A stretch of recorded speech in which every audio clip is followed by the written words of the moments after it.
Welcome everybody. Welcome back, guys. We're back. Hello. Welcome. This is BJG, your host for this evening. And yes, you've wondered where we went. Here we are. Hi, hello. Nandito na po kami nagbabalik ang G3 podcast. Kasama ko po ang aking mga co-hosts. And as always, mga pinaka-astig at pinaka-imbade na matataray na boys. Nakasama ko ngayon. Starting off with everybody's favorite captain, Captain Mike. What's up, dude? Hey, what is happening, everybody? This is your captain speaking, and welcome to the new approach to the G3 podcast.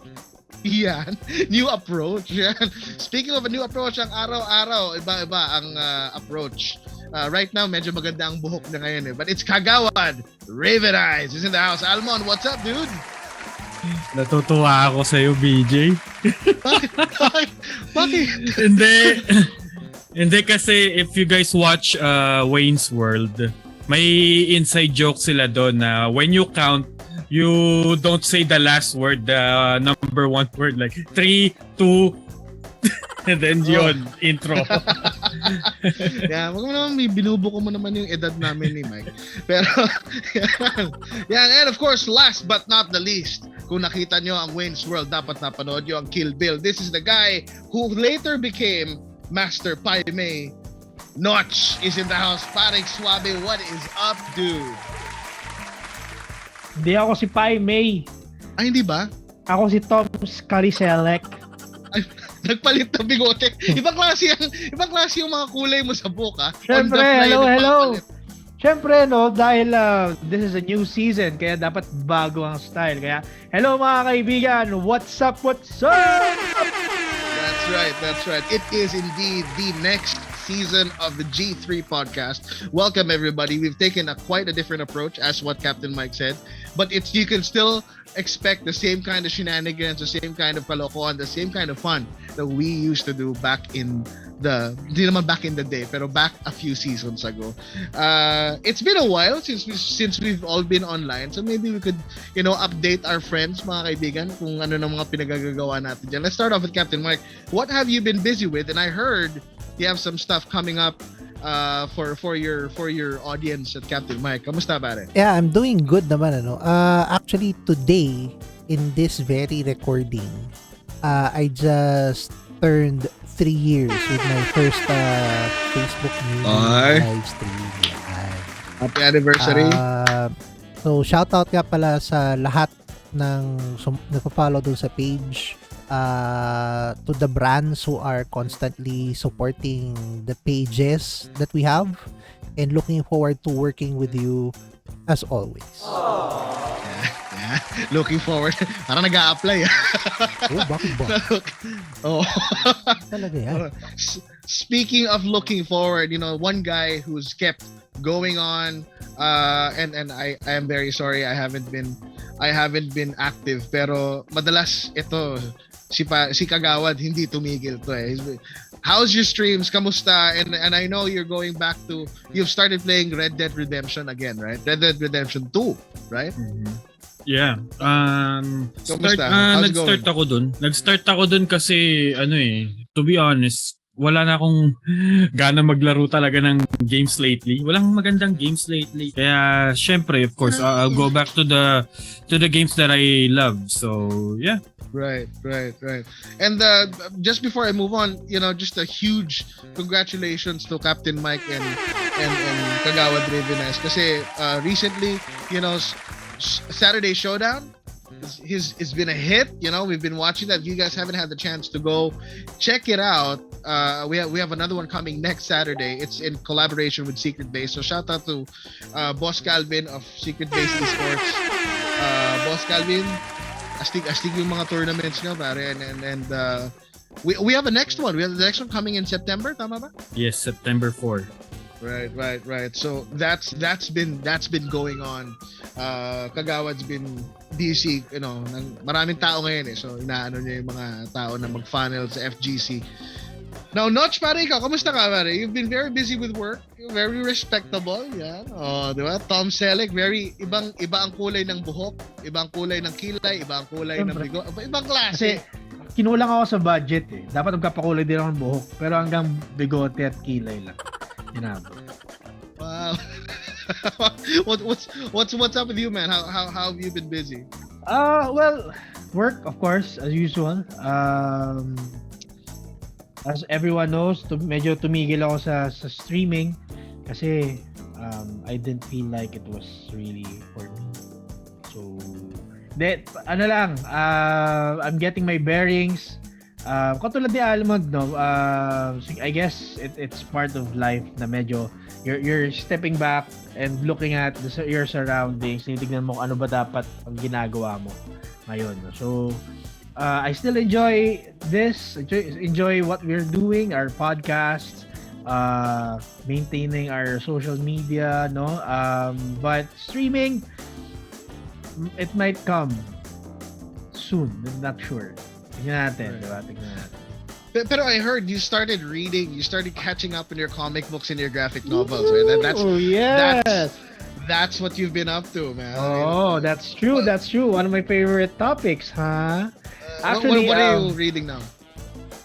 I'm just finishing up on Dark Siege. Pero in terms of the collection, the digital collection, so to speak, I've just finished basically all the major arcs for Marvel. So I'm going to start collecting the individual issues now. I also started my DC, kahit medyo magulo. No, I started my DC collection as well, and I got a few more comics that are not part of the big Marvel and DC publications. No, like I recently just had the Teenage Mutant Ninja Turtles issues, the old ones, and Magic the Gathering. Salamat BJ for letting me know that. It's really been a very geeky week for me, despite the streaming. No? Still the geek. Hindi mo mawawala yun. I love the fact that you mentioned it's been a geeky week, because that's what we're gonna jump in just a bit. But it's a huge geek out for the past week. I know Gamescom is happening. Oh yeah. Gamescom is so far they're gonna make tama si Kagawad eh. There are not a lot of good games right now that are coming up. So hopefully Gamescom would give us something as it rolls out. Recently, we've had the Diablo release. Beta, the open beta for Diablo 2, and then the dungeon, ano yan? Yung sa Minecraft Dungeons, Minecraft right? Dungeon, yeah. And they're both done. Tapos na. So, Yeah. wala na siya ngayon. Speaking of Gamescom though, sobrang excited yung Gamescom na to kasi malamang alam na ni Almond to, no? Pero I know he doesn't play now.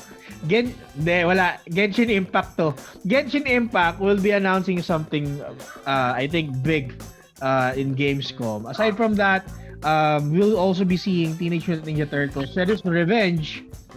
Hopefully we see a release soon, no? And aside from that, nagwawala yung aso ko kasi sabi niya, "Hi! Manood na kayo ng Gamescom!" Oh. Nice. Sabi niya. Bayad ba yung aso mo ng Gamescom? Parang ginawa mong endorser ng Gamescom. Pare, ano yan? Gamescom addict to. Ayun. Speaking of games though, curious lang ako dun sa mga nakapag-try nung Diablo Remastered over the weekend. May I know your honest opinions on this? Ang pangit! Dalawa lang. Job sucks! Hindi pa naman tayo sa ganung level. So, hindi na itatanong mga kaibigan. Ako, bilang mabuting kaibigan sa tatlong ito, ako naggaya ako. Isa lang ang sumama sa akin. Yung isa, tinulugan ako. Yung isa, pinili yung relasyon niya sa pagkakaibigan. So, kami dalawa ni Chino, hindi ko na lang babagitin kung sino yun, ha. Pero kami dalawa ni Chino, we got the run done. Act 1 ang nagawa namin. And the personally, graphically maganda. There are quirks like they clothed up Andariel. The death sequences are very minor changes that would really catch your eye kung naghahanap ka ng kaibahan. Pero overall, I did not experience a lot of bugs. The only bug that I had was it's so difficult to look for a game for a lobby. Pero other than that, the gameplay is great. The graphics is fun. In fact, may mga puddles ng tubig na pag dumaan yung character mo, makikita mo yung reflection ng character mo doon. So, graphically, it's a major upgrade. There's not much change in gameplay.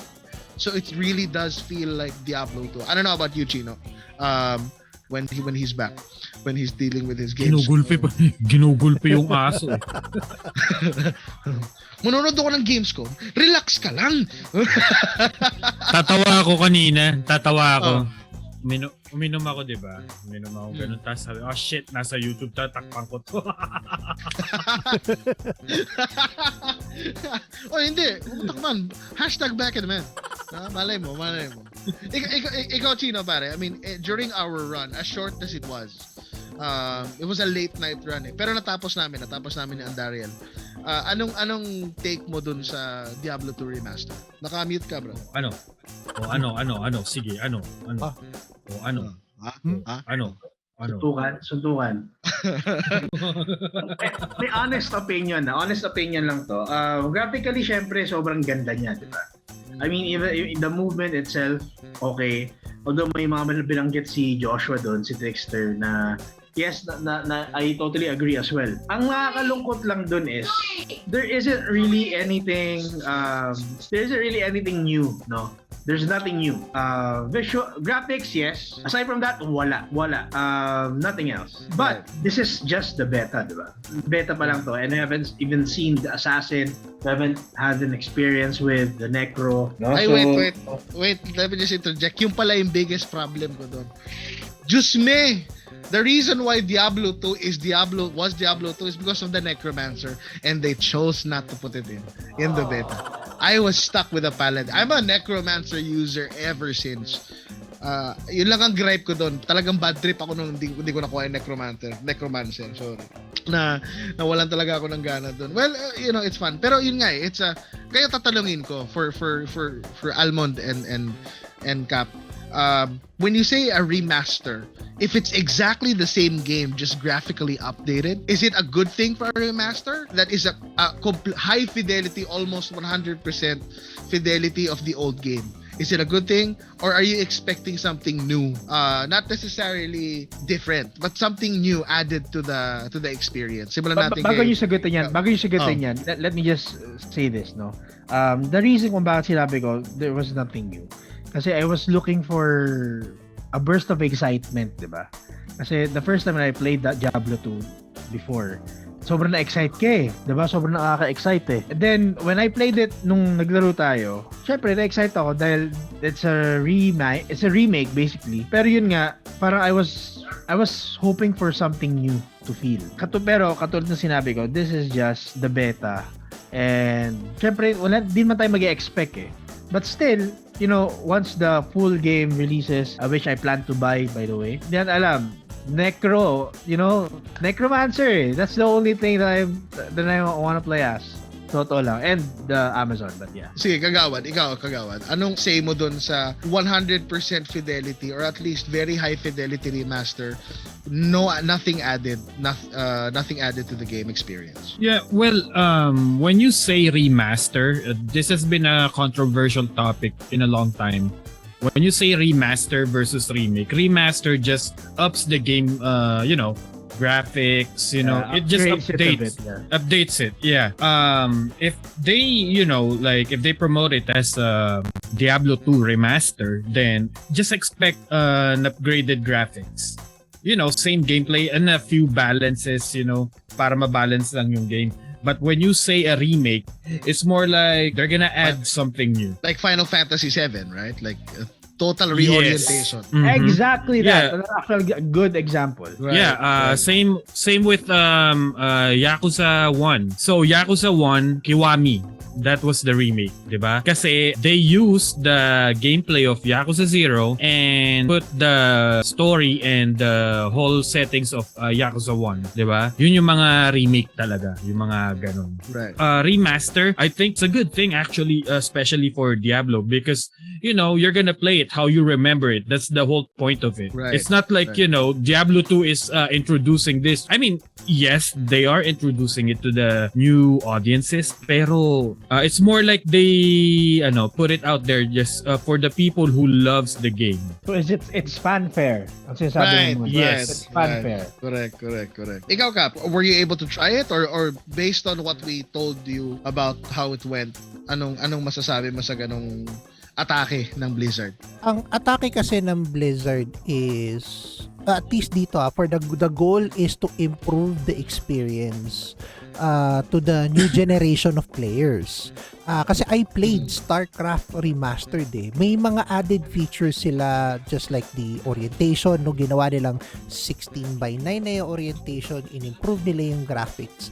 Tapos nagkaroon pa nung in StarCraft Remastered, you can actually zoom in detail yung mga characters na napakaswabe talaga yung pagkakagawa nila. And I think that's a good thing for people like me who played it before na babalik dun sa game. It's gonna be a whole new experience. Kasi makikita ko na ito na nga yung itsura ng grass, maganda ba yung grass, maganda ba yung galaw ng grass, special effects na lumalabas sa per character. Will it be in detail? So for me, it's gusto ko magkaroon ng visual experience na like no other, 'di ba? As opposed to a remake, they have to overhaul the whole thing. Bagong code na naman, bagong visual assets na naman. So Blizzard will be putting more time and effort para lang gumawa ng something new. Whereas itong remastered na to is just like enticing the new and the old audience and giving them a new experience to the next generation PCs and consoles. So I would say it's a good thing. Looking forward to it. Actually, they have a quirky feature that if you press G, bigla magpapalit to the original graphics. Yung baliktad naman. So, yeah, there's still a zoom feature. If you press F, mag-zoom in siya dun sa character. But if you press G, while you're playing, the visuals will revert to the original Diablo graphics na talagang super pixelated. Yung unang-una. So, makikita mo yung difference. Will the orientation be 4:3 or 16:9? Yeah, so magkakaroon ng border, mawawala yung... It's 16:9 originally for the remastered graphics, right? Pero if you press G, mababawasan ng konti yung screen. It's gonna be 4:3. And then it's gonna go back to the original graphics of the game. So, it's a quirky little feature that they put in there just so you can compare what it looks like. Iba na yung itsura. Ngayon lang namin nalaman, there's an NPC there named Gid.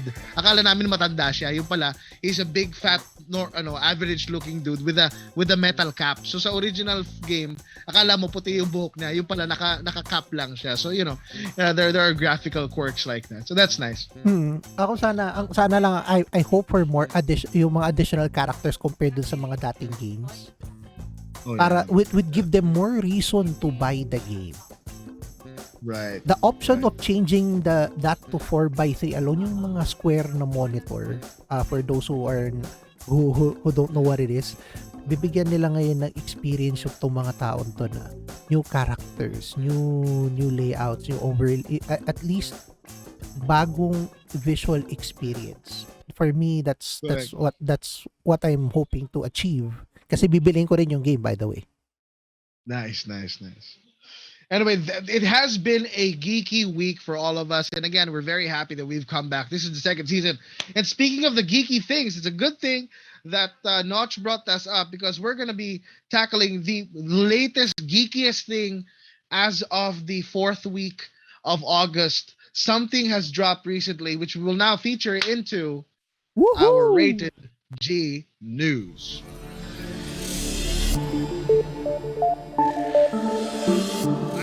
Ladies and gentlemen, the third thing that dropped of all the string of Marvel trailers. Nagsimula yan sa Let There Be Carnage. And then dumating yung Eternals. And then now, latest, and has garnered 10 million views, over 10 million views on YouTube. The latest trailer of SpiderMan No Way Home has reached our doorsteps. And why, my God, what an experience it was for a lot of people. Starting off with the first feature that it has confirmed Dr. Octopus and the Goblin Bomb, presumably from the Maguire universe. And there's a little quirky screenshot there of that dust and that yellow lightning bolt, presumably hinting at and the yellow is the electric bolt is yellow. So anyway, Michael Keaton, who played Vulture in the story, is still in prison along with a guy with a scorpion tattoo. Wink, wink.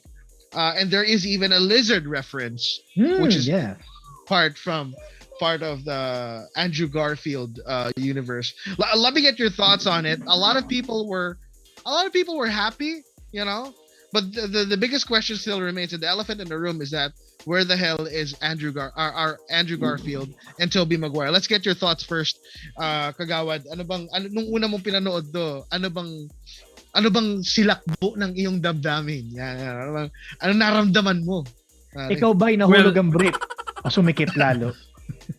Well, I was expecting to see Toby and Andrew Garfield, pero parang doon sa trailer is like maybe we're gonna show it later. I know that they're gonna be there for sure.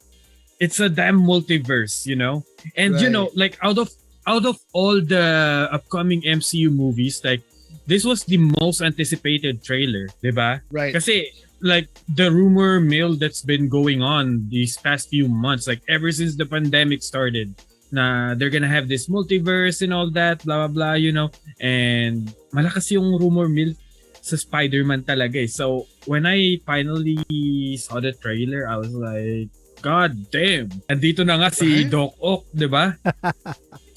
Oh. Diba? Hello, Peter. Ay, nakita ko yun, man. And it looks cool. No, it looks real good. It looks real good. Yeah.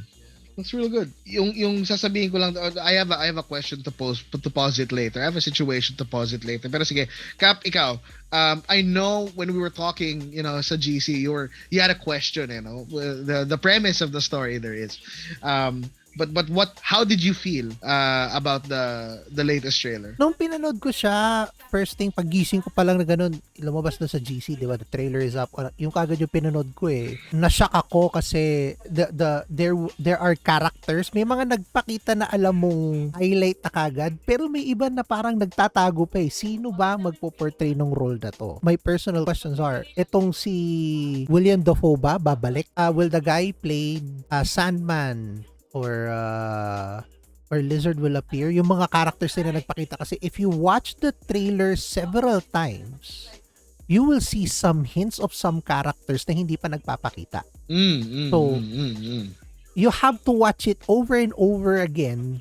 And nung una pinanood ko siya, parang nakita ko lang si Doc Ock at saka yung Pumpkin Bomb ni Green Goblin, pero nung bumaba na si Venus at pinakita ko sa kanya yung trailer, parang sabi ko, uy, hindi ko napansin to diba? So there are so many questions. Sa trailer na to, there are 3 types of people who are actually asking questions now. Number 1, yung mga newcomers, uy, sino ba tong kulot na nakasalamin na to? They don't know this guy. At yung question number 2 is, yung second group of people naman is, uy, nasan ba yung other Spider-Man? Lumabas na yung multiverse and all that. Which pertains to this, yung humahabol, yung mga nakapanood na ng mga previous Spider-Man movies. Right. And then, there's this third group na nakabasa ng comics, nalaman na yung lore, nalaman na yung history, and they're putting their predictions left and right. Ito yung gusto kong mangyari, sana ganito yung mangyari.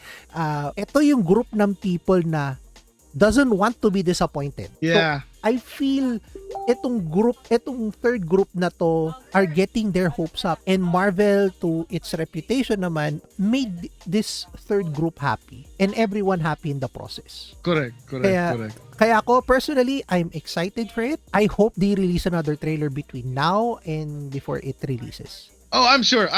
Sabi nga ni Kagawad I'm sure there's gonna be like another trailer coming. Eto before this trailer came out, they're saying na they was gonna show this trailer sa CinemaCon. But then it came out like, early, 'di ba? Sa online, 'di ba? I guess they're saving more for CinemaCon na baka doon nila ipakita. Pero meron pa silang ipapakitang isa na na dapat nandun. Okay, Chino, you've been the noisiest of all when it comes to the Spider-Man trailer. Where were you when it dropped? It just dropped yesterday, and mind you, guys, when this dropped officially, there was already a leak that was circulating the net, right? So I'm pretty sure we all have caught glimpses of it that we didn't just mind it kasi nga the quality is bad. When it dropped, where were you and what was your reaction? Literally, nandito lang ako sa harapan ng computer. Tapos nung nagtitingin ako ng news kasi I was, I was looking for things to post kinabukasan. Tapos nakita ko nga yun. Tapos pag-check ko, sabi niya 1 hour. 1 hour pa lang yung nung time na pagka-release niya. So sabi ko, breaking news! And alam nyo, marami kayo nabanggit at muntik na mabanggit ni Almond. Pero yun nga, siguro may maraming theory na aside from the Sinister Six na kung magpapakita dun sa movie na ito. It's very possible na this is actually, kasi alam naman natin lahat na it was inspired, the plot, or at least the plot that was showed in the trailer was inspired by the One More Day Spider-Man issue, diba? Making the long story short, nabaril si Aunt May, mamamatay, and Peter looked for whatever chance he could find para mabuhay si Aunt May. And apparently, walang makatulong sa kanya. Sa comics, he went to Stephen Strange, but he got shot down. Right. And after nun, may sumitsit sa kanila. Huy! Gumanon. And of course, it's our boy Mephisto who gave that chance na mabuhay sa Aunt May for a price. For a price to end the love. Right.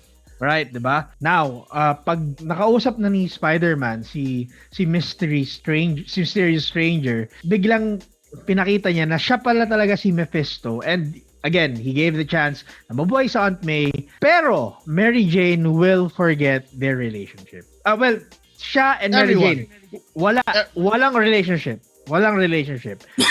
Right. Now, moving on to the movie. It's weird. I do believe this. It's weird na agad-agad sasabihin ni Stephen Strange na, sige, tulungan kita. Even though sinabihan siya ni Wong na wag mo gagawin yan. Tanga ka pag ginawa mo yan. Tapos may kindat pa.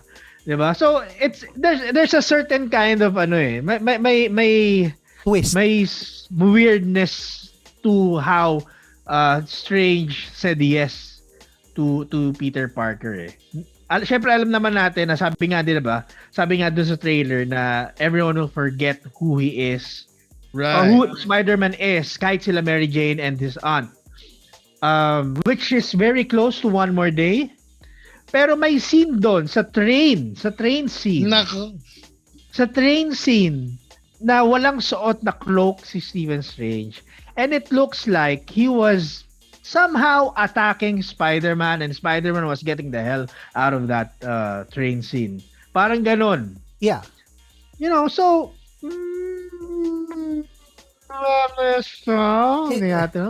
is it safe to say na it's never safe to assume.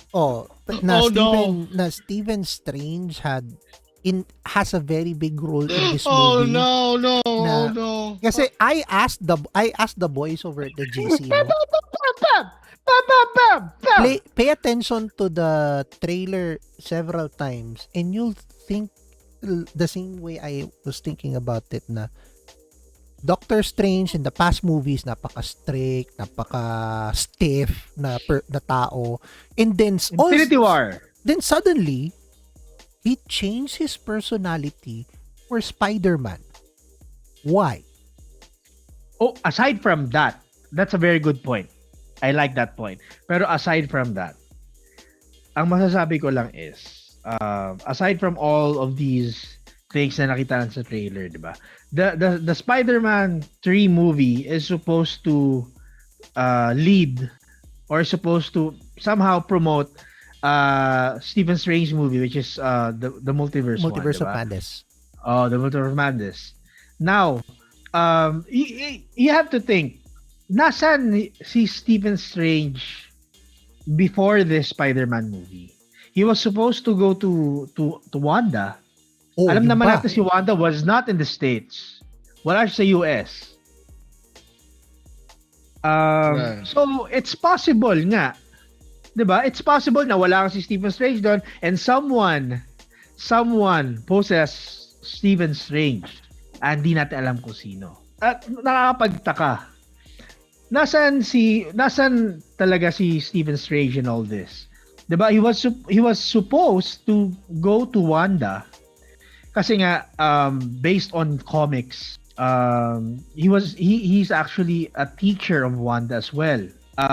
After Agatha Harkness. Pero hindi natin siya nakita dun sa series. 'Di ba? He was supposed to go to appear at the end. Pero hindi natin siya nakita. Okay, sige, so scratch that. Now, like I was saying, this Spider-Man 3 was supposed to somehow promote the Multiverse of Madness. So we're not still sure if Stephen Strange is there sa Spider-Man 3 or he's not. Kasi ang pwedeng mangyari dyan is Spider-Man 3 can somehow simultaneously happen at the same time with Multiverse of Madness. Meaning, si Stephen Strange is out there in the multiverse while Spider-Man is here with Stephen Strange. Ito, another theory na nabasa ko was that it's possible na si Stephen Strange nga si Mephisto and then after breaking the multiverse, yun yung magiging plot ng Multiverse of Madness. Right. Na kailangan buuin ulit ni totoong Stephen Strange yung multiverse. So either way, it's still Mephisto in that story. The personality of Doctor Strange seems different eh. So yun na lang, that alone is a question. Yeah. One thing I want to get though, or one thing I want to buy is that coffee mug. Oh yeah, I saw that yung ininom ni Strange dun sa Ang ganda ng coffee mug. I like it. Pero speaking of that, nung ininom niya yung mug na yun, yung place na ni Doctor Strange, pagpasok ni Peter Parker dun, puro ice. Why would you change? Well, sa trailer di siya explain eh. And ang weird lang, actually, I find it weird that Wong was there. And alam hindi nagulat si Wong or anything. He was in and out. Wong was like going out. He's going to vacation. Exactly. I don't know. Exactly. So parang ang nangyari, is it possible na hindi alam ni Wong kung nasan? These are all speculations. Hindi natin alam kung ano mangyayari until December kasi sa December daw darating, di ba? Pero from now until December, I'm sure there's a lot of news that's coming in. There's a lot more trailers, maybe another trailer, maybe 2 more na sa magpapakita. Hindi nyo napansin yung black Spider-Man suit. Oh yeah. Actually, oo. Hindi ko napansin eh. It was Kagawad who told me about it. Who showed me that ito yun. Hinanap ko talaga. It was just almost a blip into the trailer. Ito yung sa tingin ko mga possibilities dyan. One is it might be the suit that he wore Spider-Man 2. Right. Diba? Kasi it was all black. Yung stealth suit, right? Stealth suit. It's medyo similar. And the third one is it could not be symbiote. It's far. Sobrang layo pa. Sobrang layo pa. Don't do this to me. Sobrang layo pa. It might just be a redesign or some kind, 'di ba? Kasi alam naman natin na so wala pa sa MCU si Venom. Wala pa. Pero they're hinting. They might be throwing They're hinting on it. 'Di ba? So we never know. Ako my final sige, go. Kung ito nangyari, Chino, sa multiverse, di ba? Mababaliw ako, Mon. Ngayon pa lang mabaliw ako, di mo pa sinasabi. Hindi, ito. So, ayan na, si Stephen Strange, di ba? Tapos si Peter Parker lumapit. Tapos ganito yung unang pasok ng mga mutants, di ba? Ganito yung eksena. So, pagka ganun niya, may pumasok na mutant. May claw na gumanon. Oo, may claw na gumanon. Putang ina pare, si Daken yung Daken yung pumasok. 'Di ba? Pagkapasok ni Daken, tinanong ni Spider-Man kung sino siya. Pangalan niya Akihiro, 'di ba? Si Akihiro. Tapos siya pala si Spider-Man. Spider-Man, Naisingin Change mo lip. pa yun. change Leopardong. Leopardo. They were saying, they were actually, fans are actually clamoring. There in fact is already a comic book that featured the Japanese 1960s Spider-Man. There's already a page Yes. out there. Nandun yung robot ni ano eh. Yes, Ni yes. Spider-Man. Yes. Di ba sa And- Spider-Verse, pinakita siya dun? Right. And you know, he's gaining a lot of notoriety. Sa sequel ng Into the Spider-Verse, confirmed na nandun si nandun siya. si Yeah. Spider-Man. oh. He has Sa to be movie, there. eh. Has to be there. Actually, gusto ko rin yung Indian na Spider-Man eh. No. Is Na, there I such a thing? Oh, come on. Yes, there is, Cap. Ano ka ba? Even before si Spider-Man. Pinakita na nila si Punjab. si Punjab. Pinakita na nila yung Indian Spider-Man, dude. Yeah. Ang lap trip niya, pero you know, basta? Ito, tanong ko sa inyong tatlo. What is that one thing you're expecting from the movie? With the trailer, papalabas yung trailer, nakita mo agad first Right. impressions. What is that one thing you're expecting from the movie? That's Alright, so I an have unfair the- question. That's I have a scene playing in my head, right? So he has to fight against Doc Ock, Alfred Molina. He has to fight against William Dafoe, Pareho tayo naisip. which is, you know, Green Goblin. And he also has to fight against Electro, which is made by Jamie Foxx.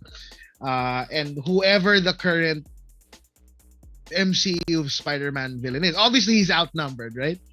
Outnumbered. Can't fight all three, right? Sabay-sabay sila eh. Sino Right, to right. see? Ah! You can only fight one at a time, right? And then suddenly, at the end of it all, just for a brief few minutes, the two other Spider-Men come in and help him. That's, to me, is the perfect ending of it. Alam mo paano sila papasok? Paano? Magbabato si Green Goblin ng bomb. Bugbog na. Magbabato ng bomb sa muka. Biglang, twit! Tapos, blurry lahat. Right. Tapos makikita niya, are you okay? Kasi kinuha siya eh. Are you okay? Tapos pagtingin niya, si Toby motherfucking Maguire po! Dude, I don't want to see yung yung alam mo yung pagkahila, 'di ba? Yung sinabi ni Chief, yung pagkahilang ganun, 'di ba? Tapos yung lumabas sila sa usok, 'di ba? I don't want to see that. Wag yun. That's cliche eh. That's Yeah, cliche. that's cliche. Let's Pero go for the ito- blurry thing. Pero ito ang this would make it better, 'di ba? So, nagano na ni Spider-Man yung yung bomba Spider-Man. ni Goblin, 'di ba? Oo. Sa usok, 'di ba? Yan na yung usok, 'di ba? Yan. Utangin na lumabas si Edge sa usok. On this day, I see Hindi. clearly. Yung usok naman, nag-ausok. Nawala yung usok, tapos binuga ni Triple H. Hindi, Let's play the game! Hindi, ito, seryosong tanong, seryoso. Do you think, would it be better if they don't show them in the trailer? Just show them in the movie instead, di ba? Yeah. keep us guessing, It yeah. will be. Definitely, yeah. I was gonna say earlier that Marvel is getting better at fucking with everybody's heads. I swear to God. Yes. It's a craft that they've perfected ever since Infinity War. Okay, Infinity War pa lang, ginagawa na nila yan. And everything that they come up with, you know, with the pandemic and all, and the letdowns of the TV shows, Brad, Loki pa lang, right? And they like to play with your head a little bit, to screw your head, and then they'll throw you a curveball that you wouldn't really expect.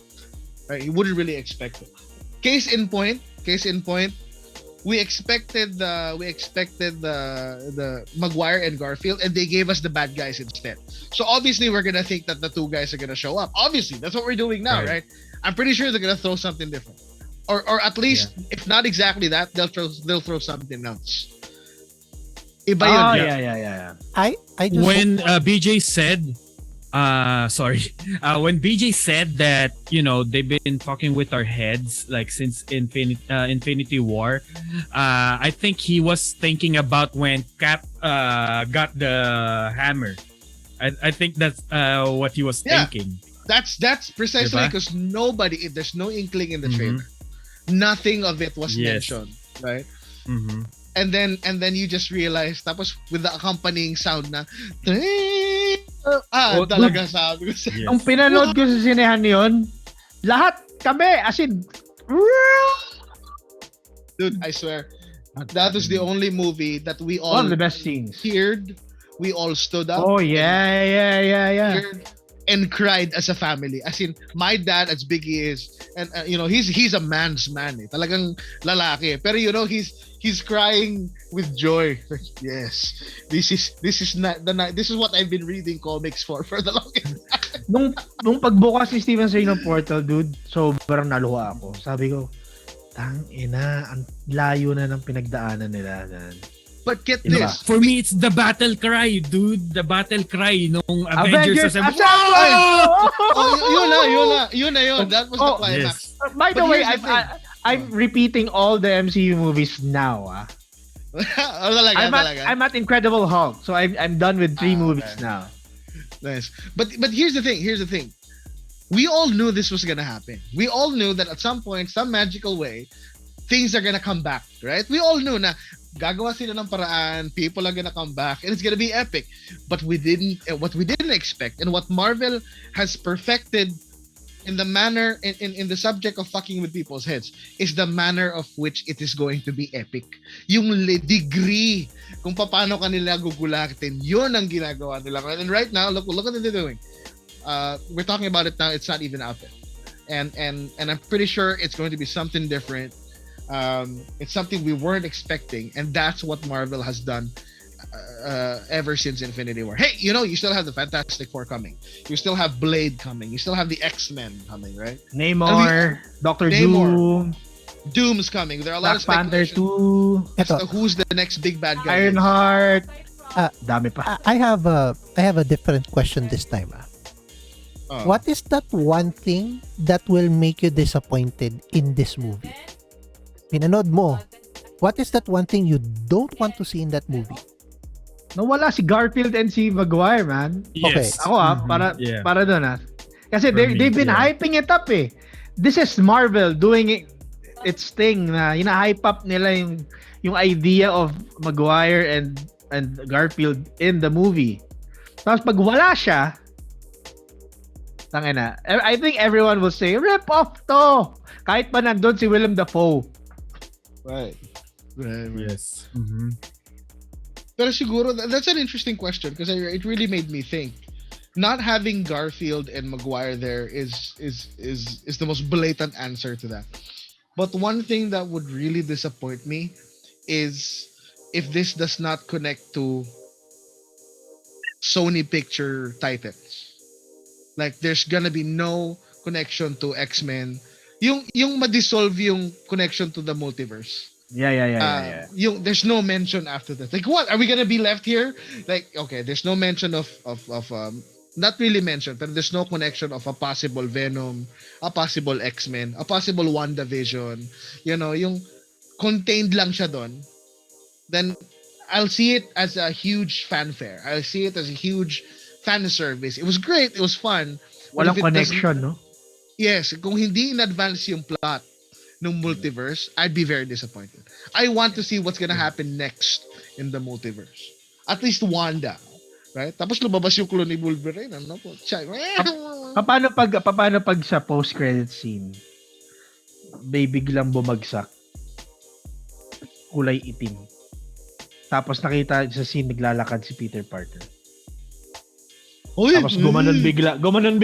Ito yung paa niya, gumanon bigla yung itim. Tapos black scene lang. Wow, damn it. What you call this? May sasabihin ako, nakalimutan ko. Fuck. No, sa akin, kasi this was, they made this kasi it's gonna be directed to sa another Doctor Strange movie na paparating, 'di ba?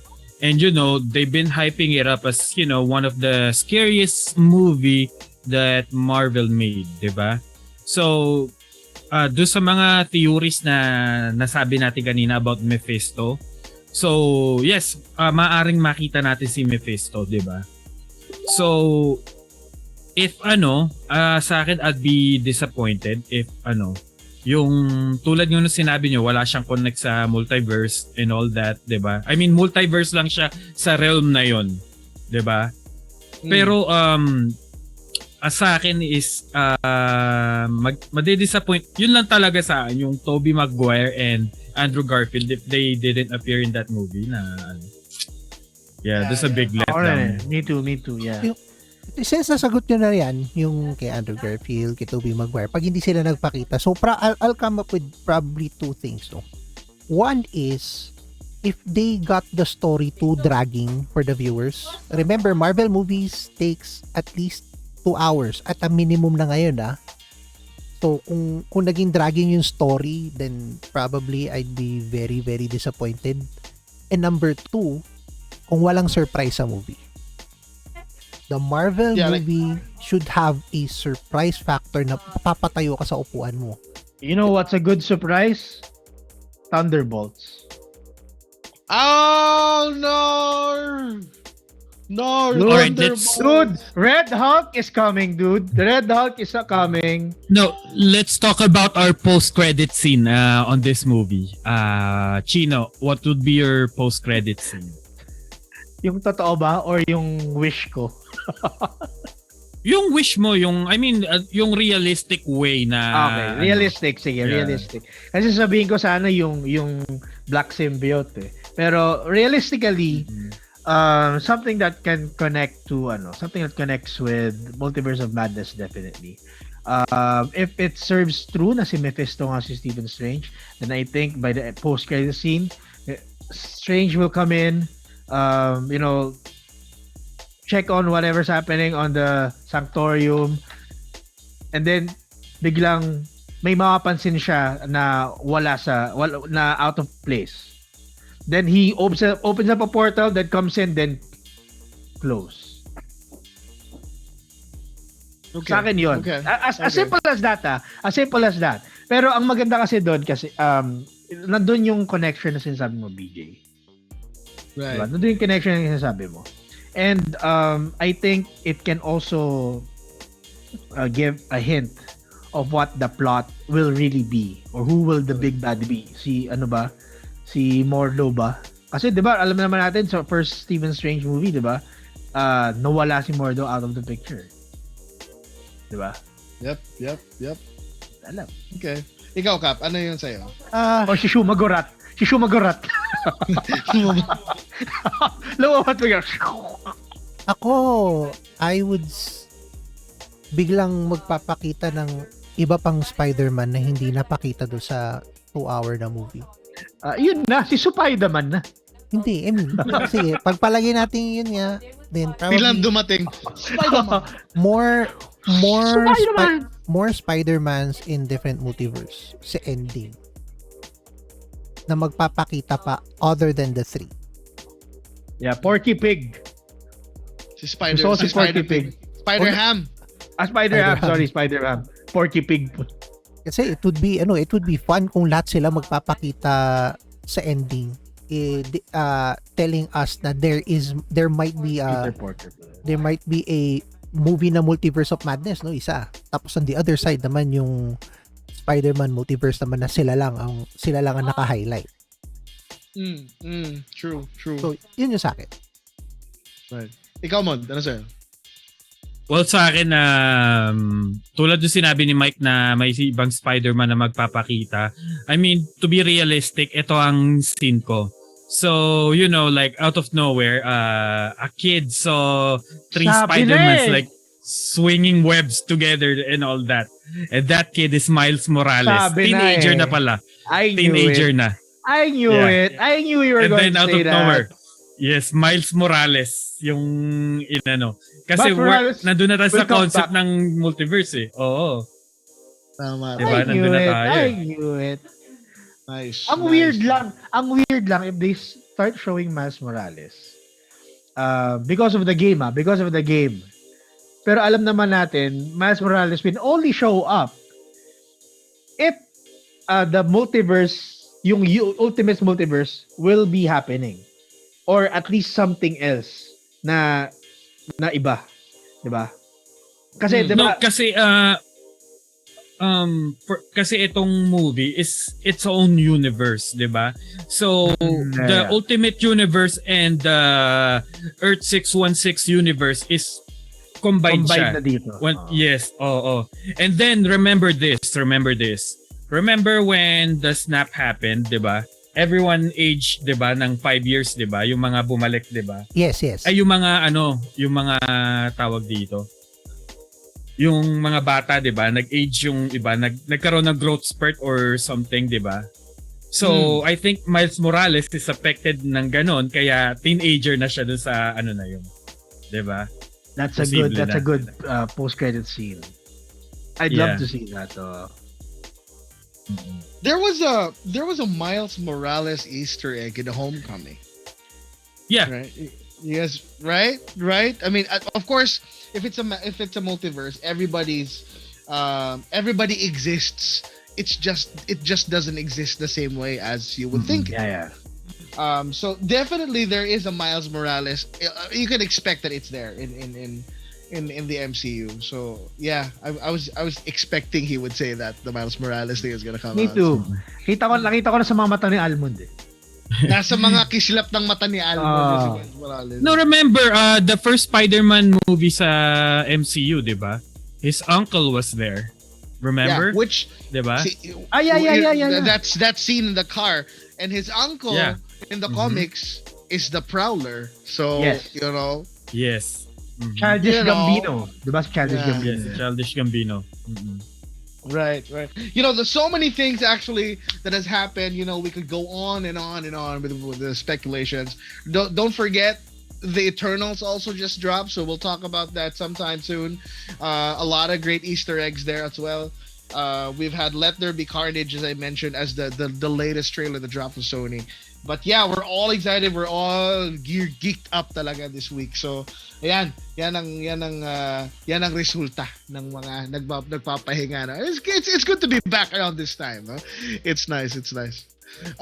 So, that said, you know, a lot of changes have happened. Not just from the movies that we watch, the games that we like. In fact, kanina lang nakita ko Transformers nasa Mobile Legends na. And a lot of changes, right, that are coming in here in the way that we geeks in the Philippines would enjoy and consume entertainment, right? Ibang-iba na. Look back 2 years ago, the things that we're enjoying right now, not even existing, right? It wasn't existing 2 years ago. But how times have changed. And part of the change that has affected us is the show. Like, look, we're in a new place right now. Right? And that's what we want to talk about with you guys. We want to know and get to the bottom of the idea of that of entertainment in the Philippines and how it has changed over the course of months and years past. And ladies and gentlemen, I will take you along with my friends into G3 Podcast to tonight's Spotlight right now.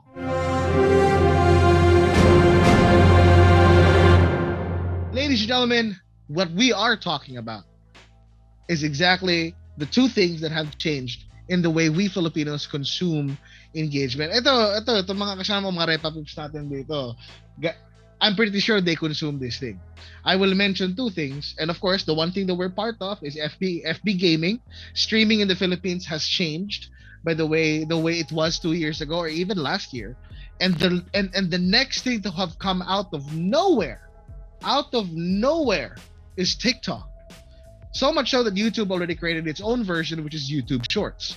And these two things have changed and reshaped the way we Filipinos consume what I would like to call alternative media. We now spend a lot of time here. I want to tackle first, I want to talk about, you know, with all these things that are happening, how streaming has changed in the past, or at least, you know, FB gaming. Talking about, you know, the SpiderMan movies coming in. Kasi once may pumasok na ganyan sa YouTube, lahat ng mga, almost every content creator, including ourselves, would definitely, you know, consume this through this platform. And we've been on the FB gaming platform for quite some time. In fact, my guys here are also residents of FB gaming. And let's I want to pose this question right now to you guys and to everybody that's listening. What do you think is going to, what made the change happen? Let's talk about the state of streaming in the PH. It has changed. There are many things that have changed, pero why did it change? I want you to put that in the comment section when you get the time, and we'll get back to you. But let me ask our most active streamer in this group, Kagawad. FB Gaming has changed. Why do you think so? Why do you think there have been many updates that affected the way streaming in the Philippines is being done right now? Yeah, well, it has to happen because, people will always find a way to game the algorithm and the system, diba? They will always find a way kung paano dayain to. And, as a business, ayaw mo ma-expose yung business mo, diba? Let's say ikaw si Facebook, ayaw mo ma-expose yung business mo kasi there are like, Facebook gaming in general, diba? There's a lot of way na madaya nila yung system, even just by going live and doing nothing, diba? Most of the time, like, you see streams that doesn't even make sense, diba? And I think they're protecting them. Facebook is protecting themselves from those kind of streamers din, diba? When I say streams that doesn't make sense, ito magkabarilan na or wala akong pake kung sino matatamaan. Yung mga sayawan yung stream, and then you're gonna put in Mobile Legends, and then you're gonna ask like people to respect you.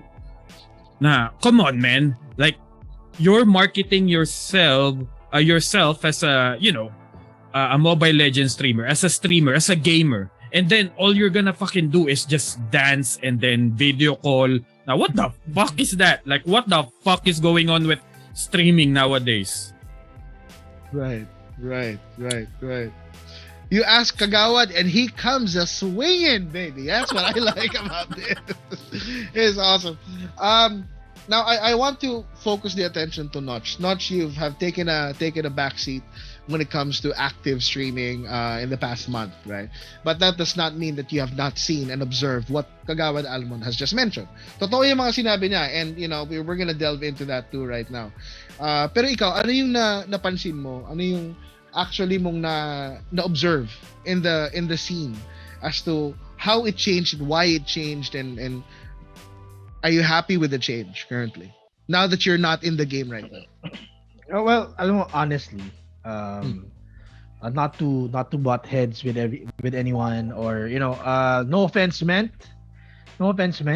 but streaming is dead on the Facebook platform, definitely. I mean, yung sinasabi natin streaming, yung seryosong nag-stream ka, you're playing the game para ma-highlight yung game na ito, and to show how how you're knowledgeable in gaming, and meeting new people, talking to different people through the chat. It's gone now. Tapos na yun. Kasi ang napapansin ko ngayon, sobrang konti na lang gumagawa niyan.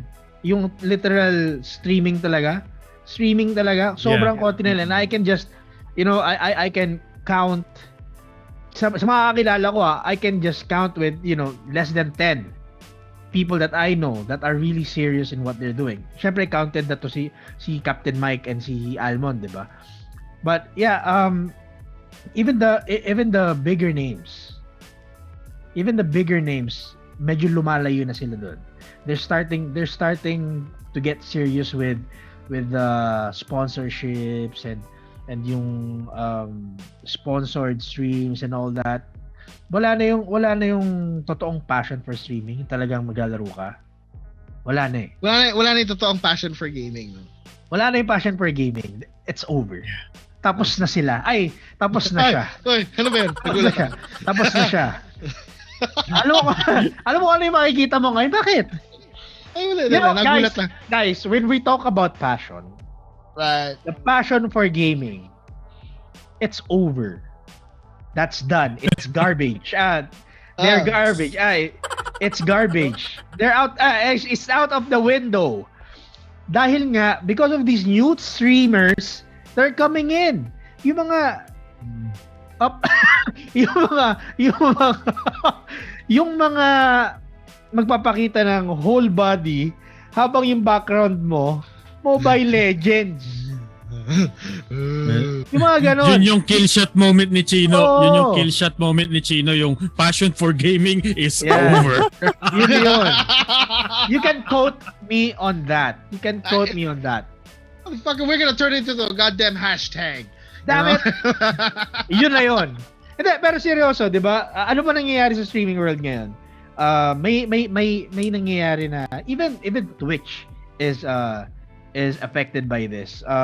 Meron tayong stream calls. Magtatawagan muna sila bago maglaro. Tapos makikita mo may babaeng sumasayaw din yung kausap niya. Then bago maglaro, tapos maglalaro siya ng Valorant. Tapos sabi niya, "Ay, sorry guys ha, bago lang po ako dito."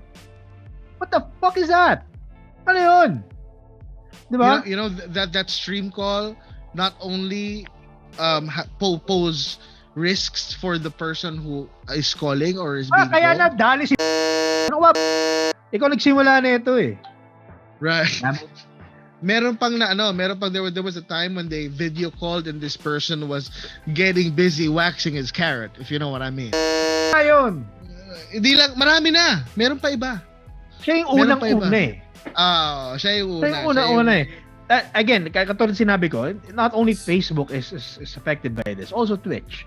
'Di ba? Meron tayong mga hot tub streams. Although alam naman natin na si Twitch naman is really, it's very broad in its content, 'di ba? You have your tarot cards, you have your DJs, and you have your cooking shows and whatnot. Pero dude, come on, hot tub streams where beautiful ladies in bikinis, kung ano na lang pag-uusapan nila, then they're not even really doing anything. Right. Diba? Might as well just open up an OnlyFans. Yeah, tsaka ito yung madalas na depensa ng mga streamers pag napupuna sila Na, inggit lang kayo kasi marami kaming views, ganyan. Exactly. Hindi kami naiinggit in the first place. Kasi we have our we have our day jobs, 'di ba? We have our day jobs na doon kami talaga kumikita na this is just a hobby for us, 'di ba? Pero may isa pa Mon. Ato babanggitin ko lang, may isa pa ako napansin. If you remember, if you've seen this, may estudyante na nag-stream ng Mobile Legends na walang setup at all. Walang setup Ano lang, may camera lang sa likod, tapos pinapakita lang yung cellphone niya, tapos nakikita pa siya sa salamin pa. Salamin, oo. Oo. Tapos he's getting like 3K, 4K views? What the fuck? Yeah. Ano nangyayari yun? At first, I thought that was genius at first. Diba? For me, I thought that was genius at first, diba? Pero when you see like 5 or 10 people that are doing the same, like, this is not fun anymore. This is diba? just, parang ginawa na lang nilang trend to. Kaya, before kasi, when we started it, well, not me, when they started it, si Almond, si CapMike, sila talaga yung mga pioneers di ba? When they started it, it was serious. It was really a serious thing. It wasn't really all about money. Of course, the opportunity to have cash is there, pero it wasn't about money. Yun yung totoong passion. That was when the passion was alive. Mm-mm. And it was, gaining popularity and everything else. And then the passion was gone. And then the money came in. And then it became a job. And then may mga bobo na, they thought na parang, ay, okay to, stream tayo, easy money. Tawag dito, kasi yun nga ang depensa na parato, naiinggit lang kayo kasi mga wala kayong viewers, ganyan. Hindi yun yung dahilan. Kasi the reason why a lot of people are hating on those kind of streamers, kasi they go to Facebook gaming, they go, they're expecting to see games, di ba? Let's say me, I fucking love Mobile Legends, bro. Like, I played the hell out of it at work, di ba? So, of course, titingin ka ng Mobile Legends streamer na someone na you can relate to. while you're searching and then you see all those kind of bullshit, 'di ba? Yung mga sayawan, yung mga kung ano-ano pinaggagawa, 'di ba? Na dude, when you put something out there, expect na talaga may backlash, 'di ba? Even when you're doing a serious thing, there's always a backlash, 'di ba? Right. True. Oh. True. They call it Facebook gaming for a reason. Gaming for a reason. They call it that. You know, they're ang pinaka, kumbaga, yung reason nila for doing this isn't really on gaming. It's really for clout. It's all that. Yes. Kasi isipin mo to you're going to start your stream. Maghahanap ka ng mga kausap mo. Magsasayawan kayo ng kausap mo. And then after an hour, tsaka ka lang maglalaro. And then you're going to tell me, sorry guys bago lang ako dito sa game na ito. Yeah. No, remember those times na when, giveaways were frowned upon? Diba? Remember those times na yung giveaway, actually, against ako doon sa mga tao na nambabash sa mga nag-giveaway, diba? Kasi daming sinasabi, marami ka lang viewers dahil nag-give. No! Because, giveaway is always part of streaming. Twitch, everywhere you go. It's always been part of, the streaming program, diba? Na, I think streamers na nag-giveaway are galante. Na, dude, I'm watching tapos makakuha ko ng premyo. Why not? Diba? Tapos yung mga streamers na sinasabi nilang dede streamers, yung mga I'm okay with that as well. Na, dude, nag-games ka tapos makikita mo yung cleavage o kung ano man. I'm okay with that. Chicks yan eh. Like, why would I tell everyone na ayoko sa dede? Dude, masisira street cred ko niyan, men. but here's the thing. Okay with those. Here's the thing. You're okay with them, and it's okay to do the giveaways and to look the way that you want to because you're actually playing a game. You're exactly gaming. That's exactly. Actually, there's a fine line. There's a fine line between the movie gamers and those na gusto lang magpakita ng whatever. Kasi ganito yon. If you're gonna be a booby gamer, case in point, a very voluptuous model na medyo malaki ang boobs, di ba? Streamer siya. Dude, sexy siya, modelo talaga siya. Fake siya, model nga siya. Pero she plays the game. She plays it. Di ba? She plays the game. At meron naman dito, maglalaro ka. Oh, you're playing. Tapos may facecam ka. Okay, sige. Kita cleavage. Okay, sige. Tapos meron ka pang isa pang facecam na nakatapat sa pekpek mo. What the fuck? Ano yun? Actually, that streamer na binabanggit ni Chino, she's actually good at her game. I've seen her play. Yeah. Good. I was gonna say good or not? Tangina, bakit? See, that's what I was gonna say. I was gonna say that na Jessica Soho siya. And she was actually asked that question. Why would you do it, right? Why would you have a crotch cam put there for the views? She answered, "It's my marketing, my way of marketing." So this person, and which is much to our disappointment, tama si Kagawad. This person actually has some play. She games. Not as an expert, she's not a pro player, but she plays very well, which then leads you to say that you don't need the crotch cam if you have the skills. But here's the thing. That's what people go for, and that's what draws the people who are watching. So then I ask the question: Do we change the performers performing the act? Or do we change the audience who craves for the performance? It's a very difficult thing to do. If you ask me, I just want to say that if you ask me, ever since I started content creating, I've always advocated Pinoy content. I've always advocated, showing people that there are better things out there to watch that are more exciting, that you don't have to resort to, looking like an idiot just to make a few bucks. You don't need that. There's class in things. Pero it's just really sad. Sorry Chino, go ahead. You were gonna say something. No, actually it's connected. I just want to dovetail dun sa sinabi mo. I'm gonna be real right now, and I don't care if this is very controversial. I don't even give a fuck. Kahit tawagin nila akong Lee Charles Dalena. the PhilHealth boy. Kahit tawagin nila ako doon, wala akong pakialam. The thing is, ito yon. If you're going to watch a stream, just because you want to, gusto mo makita ng crotch cam, gusto mo makita ng cleavage, manood ka ng Pornhub. Diba? Manood ka ng Pornhub. Kasi sa totoo lang the people who watch these streams, because of that, kahit yun yung main reason nila, or kahit yun yung initial reason nila for that, pinapakita mo lang talaga na ang Pinoy mababaw.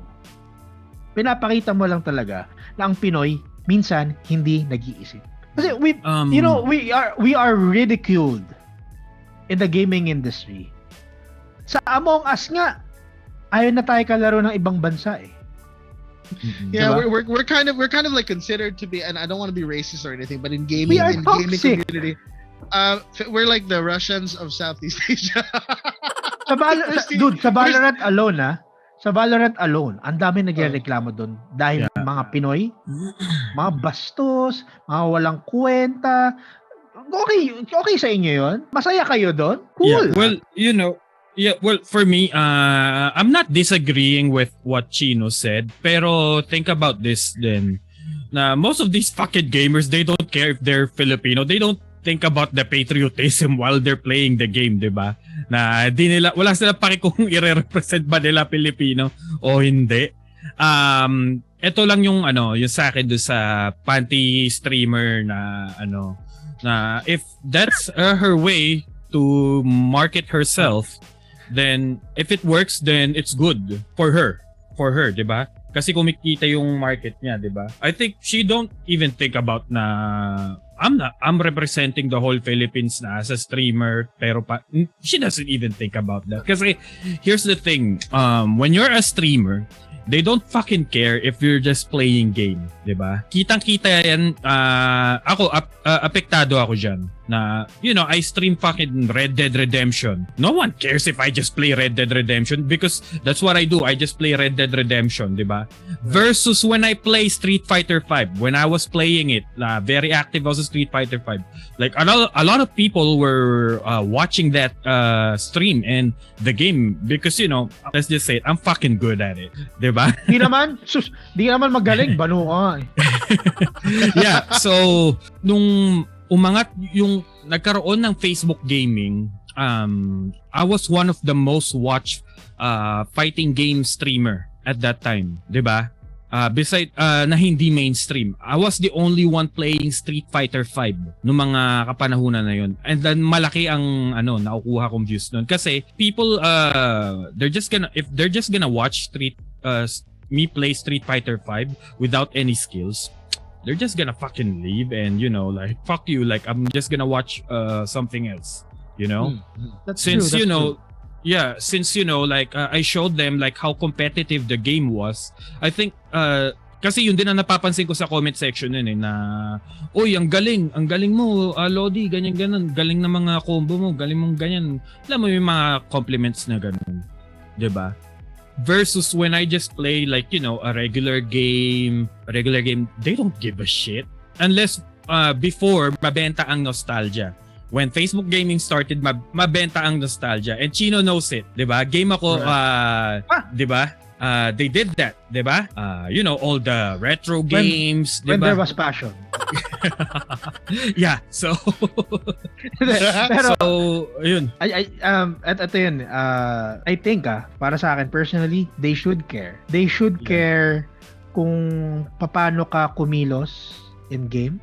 Right. They should care kung ano yung sinasabi mo in game. You should care. Yes, as a player, you should care. Kasi for those of us who are serious at what we're doing, who are aiming for the stars, na gusto natin makilala internationally, kahit man lang mailagay yung Philippine flag na parang, Philippines, sobrang galing nila mag-Dota. O Philippines, sobrang galing mag-Valorant. They should care. Kasi the gaming industry is so big and yet sobrang daming opportunities for just one person to be known internationally. They should care. They should care na bakit may crotch cam doon.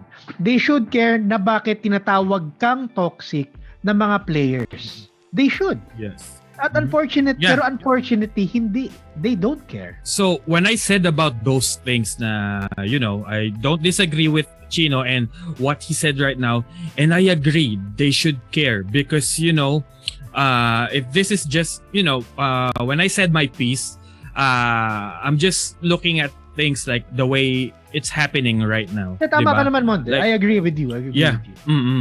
Yeah, pero ito ang this is the reason why they should care. The future. What is the Exactly. future of our gaming? What is the future of our gaming? That's it. Kasi kung ganito ang sumisikat, kung ganito ang mga sumisikat na na gaming, now what about us the gamers na seryoso. Yeah, where can they show their, platform na I'm a gamer na kasi hindi mo siya pwedeng i-shutdown na ganito gawin mo, ganyan gawin mo. Oh, that's When, true. most people, they just want to play games. They want to play video games, 'di ba? And if yung mga bad role models na nagpapakita, ganito yung gaming, yung think about the future ng gaming, Yeah. 'di ba? Actually, that's exactly my point. Yung future Kasi if you're okay na sabihin na makilala yung mga Filipino gamers na toxic in a game, if you're okay with that, okay, sige, so be it. Hindi ka apektado. Paano yung mga taong gustong umangat dun sa game na yun? Paano sila? Paano pag no one takes them seriously? If you remember, may isang tournament na may nahuling ng daya, and this was a Call of Duty Warzone game. I won't name names. I won't name names pero napag-usapan natin to. And this is in a tournament, a big one. Right. Kahit ba sinabi ng mga players na hindi siya malaki, this is big kasi there is money involved. Paano pag may mga sponsors outside of the Philippines na naghahanap ng mga gamers in Asia? Tapos nalaman na, ay, toxic yung mga Pilipino What happens then? Ano mangyayari dun sa mga seryosong naglalaro, seryosong nagpa-practice because they're aiming high? Diba? Right. I mean, that's it Ito yun taking it out of context a bit. You have to care for what you're doing. Kailangan aware ka. Because hindi ka man apektado, pero there will always be someone who's going to be affected by what you're doing. Absolutely. Diba? May mangyayari yan. So, for example, ako, toxic ako. Tangina mo, di ka marunong, bobo ka. yung sinabihan ko na bobo, suicidal. Apektado siya. Malalaman mo na lang nagpakamatay. Dahil nabash sa Valorant. This is extreme. Pero this can happen. Diba? Yung actions mo ngayon sa kahit anong bagay na ginagawa mo, you might not know it, pero it affects people. It affects other people. Right. So kung toxic ka sa Mobile Legends, paano yung mga gamers, paano yung, let's say, yung mga pro gamers natin sa Mobile Legends na gusto umangat sa ibang bansa? What if makilala sila na toxic? Meron na nga di ba? May natanggal na nga ng tournament because of toxicity. They have to care. Kasi kung hindi man sila apektado, there will always be someone who's going to be affected. Like ako, si Almond, sobrang galing sa Street Fighter, apektado ako kasi binugbog niya yung Ryo ko Fuck you, Almond! That doesn't hurt. I mean, tukol dyan sa ganyan. That's why, esports platform was created for those kind of players. Kasi para tumino ka, 'di ba? Sa kasi if you're good at your game pero at the same time na alam mo yun, yung toxic ka, mahilig ka sa 'di ba? Hindi ka pwede sa esports. Mahilig ka sa Pepe. Gano'n. Di ka pwede sa esports. Like, no matter how good you are, you're winning tournaments and all that. No one out there no company out there will, represent you. Kasi the reason why there's a difference between, dati, FGC was FGC like hardcore to its finest, diba? Na talagang trash tukan FGC. And then now it's esports, diba? Lahat ng players nagsibaitan.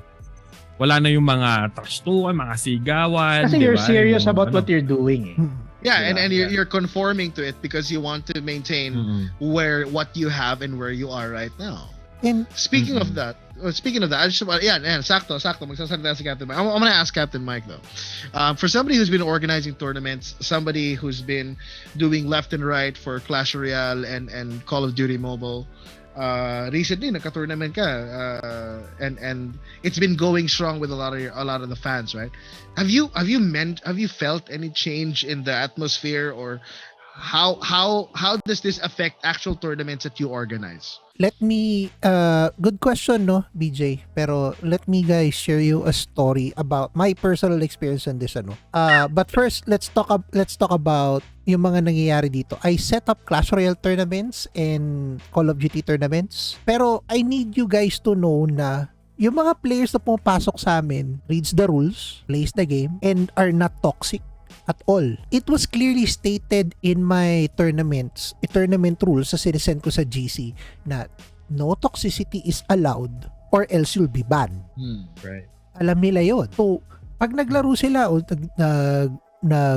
they play the game, hindi sila toxic sa players. Kung meron mang incident na naganap sa lahat ng series ng Call of Duty tournaments ko for the past few months, there was only one incident, and that was the recent Call of Duty tournament, and that was because of cheating pa. Oh, really? Oo. And one instance lang yun out of the series of tournaments I made. That tells you na if you were able to set a standard, like in my case sa tournament ko, nag-set ako ng standard, toxicity is not allowed in my tournaments. I'll kick you, no questions asked. I was able to set the standard because gusto ko nang na mag-enjoy sila sa laro, which is the reason of my tournaments. That being said, Philippine culture on toxicity talks about three things. Yung standards na sinet natin, kung ikaw yung tipo ng tao na toxic ka na talaga nagsistream, eventually, your followers will be toxic. They follow you, they think what you're doing is cool. Kung sino mang streamer ka, that's gonna happen. Second is yung mindset gagawin ko ang lahat para lang umangat ako, para sumikat ako. Wala akong pakialam kung ano sabihin ng ibang tao, papakita ko na maputing singit ko for all I care. Wow. Kung sino man. Talaga? Gawin mo nga susunod. Not on my stream. Not on my stream. Pero Crotch cam. But only on your OnlyFans. Pag pupunta ako sa stream mo, mag-spam ako nun. Crotch cam. ban kita, ayup ka. Hindi. Pero that leads me to number 3. We allowed it to happen. That's true. Pag sinabi mo na this is a cool stream. Halimbawa sa may Clash Royale streams in the morning. Marami nanonood, 20, 30 viewers. Isa lang doon ang toxic, aalis din. Pero pag in-entertain mo pa yung troll na yon in a positive way, sasabihin niya, I was just kidding. And this is not... I did that. I did it too. Yung ganun, di ba? Parang nasa sa'yo yan if you're going to allow it to happen or not. That will tell a lot about what's gonna be happening in the future. So, yan ngayon ang nangyayari sa course ng streaming natin. Kasi we started in 2018 the birth of FB gaming. Tapos sinabi ko to kay Chino na separate conversation na 2019 was the growth of the Filipino streamer. Kasi dumadami tayo. 2020 coincidentally became the pandemic year, so it was the start of the resilient streamer. And this year, with the so many changes na nangyayari ngayon with content creation being tax and yung mga violations and all, 2021 will become the year of the true streamer. Ngayon kasi nakikita pa lang natin, may mga sumasayo na ganyan, hindi ka magaling sa sige, fine. The moment na binalikan kayo ng viewers nyo, ng censorship, and you guys were actually triggered and banned, maglulutangan ngayon yung mga unique streamers, yung mga magagaling na streamers na yan. But obviously, it doesn't end there. Going back to my number 3, culture on toxicity, will you allow it to happen or not is entirely up to you. May sagot ako dyan, Cap. Yeah. The BIR. May sagot ako dyan, if you'll allow it to happen. When we were contracted and I was trying to figure out how to get the contract back kasi nawala kami doon. It was in game ako, no? I won't name names again. I won't name names, but I talked to one of the management. Ang sabi niya sa akin, syempre, this is not kung ano yung exact words na, pero sabi niya basically is, wala siyang pakialam kung paano mo gagawin. Which means that he doesn't care about the movie streams, he doesn't care about the crotch cams. What he cares about though is the views. Right. It's the views. And Kasi then, nga, views equals money, di ba? Views equals money sa Facebook gaming. and hihintayin pa natin ba yung araw na hahabulin tayo ng censorship community and all that Yun para nga sabihin, yung sinasabi ko eh. Yun yung sinasabi ko eh. There won't be a day for censorship. Kasi inaalaw eh. Hinahayaan eh. The more, let's say for example, si Crotch Scam streamer, mabigyan ng contract kay Rumble Royale or kay Amplify, for example. That's it. Ibig sabihin nun, they're condoning the act. Inaalaw nila. Kasi apparently, si Crotch Cam streamer, nakaka 4K, 5K per night, for example lang. Yeah. Which means, pera yon sa pockets ng agency and the streamer. So they will allow that. Unless They'll even incentivize it. they even incentivize it. They actually did. Tapos, ang mangyayari ba nito, pag dumating dun sa threshold na nagsawa na ang viewers sa ganung klaseng itsura, ano mangyayari doon sa streamer? Wala na rin. Oh, dude, do not underestimate the maniaciness of Pinoys. Palagi, hindi Where the na hell did that underestimate. term come from? I don't The know. maniaciness. What is Do that? I'll try to change the term. Do not underestimate the level of lewdness. happiness. The Lewdness, warm, yun. the warm-bloodedness. I like that term. The lewdness of Pinoys. Pero- Tanda mo yan. Kasi katulad sinasabi ko, and I say this out loud without any, nandito yung pangalan ko eh. And I say this na walang takot. Ang Pinoy, mababaw ang kaligayahan at bastos mag-isip. Most. Most. A lot of us are like that. Most of the Pinoys, majority. Aminin na natin guys, majority. Sa gobyerno pa lang natin, ang dami na eh. Right. What more, yung mga simpleng tao. Exactly. Right. Pero, Diba? Almost no one is a role model here. Almost no one is a role model in our government. You have to choose who you trust exactly dito sa Pilipinas. Kasi anyone can, just drop you just like that. Right. And Diba? and you know what's funny is that At magkakautang ng 200k. Ay, di naman 200k. Pero, Oy, 200k. And I was gonna say that because you know what's funny that happened recently in this year is that not only has Facebook gaming changed, the rise of the app TikTok, which has been around for quite some time, have taken the country by storm and has migrated a lot of our content creators.